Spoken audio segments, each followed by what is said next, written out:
Today we're going to be discussing molarity. Before we get started, make sure you have the molarity worksheet, a calculator, and a periodic table. In chemistry, we often dissolve a solid solute in enough water to make a solution that has a specific molarity or concentration. We use a capital M to represent the unit for molarity, and we either say something has a molarity of 1 or is 1 molar. The mathematical equation for molarity is the moles of solute divided by the liters of total solution.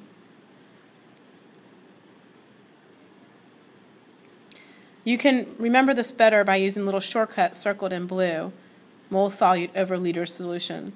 Again, you don't get an equation sheet, so you're going to have to memorize this equation as long as all the other ones we've had to learn so far. If we had a 1 molar solution of sodium chloride, there would be 1 mole of sodium chloride dissolved in enough water to make a 1 liter solution. And if you evaporated all of the water away from this 1 liter solution, there would be, of course, 1 mole of solid sodium chloride left. It would have a mass of 58 grams because 1 mole of sodium chloride weighs 58 grams. So look at the example on your worksheet. It asks you what is the molarity of a solution if 25 moles of sodium chloride are used to make a 150 liter of solution. So looking at the molarity equation, molarity equals moles over liters, the first thing we're going to do, which we would do for any word problem, is to go through and label the variables. So it's asking you what is the molarity, so I'm looking for the big M, of a solution if 25 moles of sodium chloride are used to make 150 liters of solution. So plugging in the numbers, it's going to be 25 moles divided by 150 liters of solution. And that's going to give me 0.17 molar.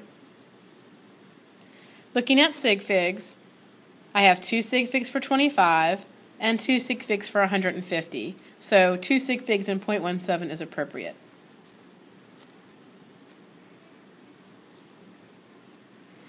Look at example 2.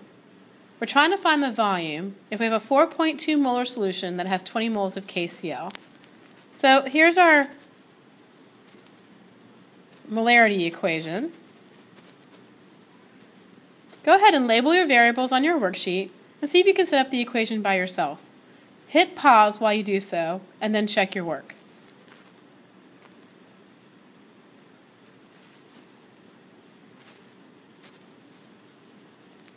You should have 4.2 molar equals 20 moles over an unknown amount of solution. To solve for liters, it will be 20 moles divided by 4.2 molar. And that's going to give you 4.8 liters.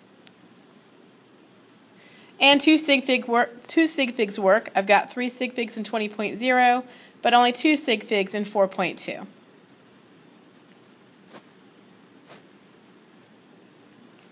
Example 3. How many moles of sodium hydroxide does 5 liters of a 3 molar solution contain? So again, we're going to label our variable. So I'm looking for moles. It gives me the volume, and it gives me the molarity. So I have set up 3 molar equal to unknown amount of moles divided by 5 liters of solution.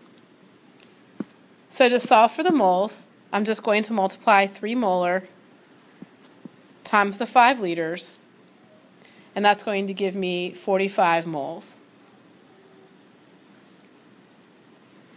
And again, 2 sig figs will work for this since 3.0 and 5.0 both have 2 sig figs.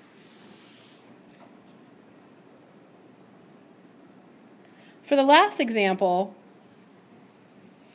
we're being asked to find the molarity again. We're given 116 grams of NaCl and 200 liters of solution. So our equation is the molarity of a solution is the moles of solute over liters of solution. However, we have 116 grams. I have to put moles in the mole area. I cannot put grams there. So that means I'm going to have to actually change the grams to moles first, and then I'll be able to solve my problem. So 116 grams of NaCl.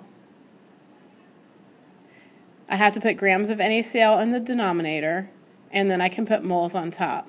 So 1 mole of sodium chloride is 58 grams, and that's going to give me 2 moles when I divide. So going back to my molarity equation, the molarity is going to be 2 moles divided by 200 liters of solution. And when I solve for that, I'm going to get 0.010 molar.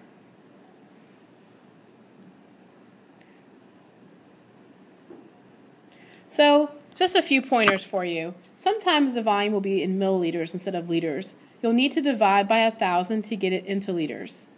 You have to have the solute in moles, so if they give you grams in a problem, you'll need to divide by the molar mass first and then plug that into the molarity equation. And then thirdly, if you're asked for grams, you'll solve for the moles using the molarity equation and then multiply by the molar mass at the end to get the grams. So work on the 9 questions that I've asked you to do. The key will be in the classroom so you can check your answers and ask me for help as needed. Good luck.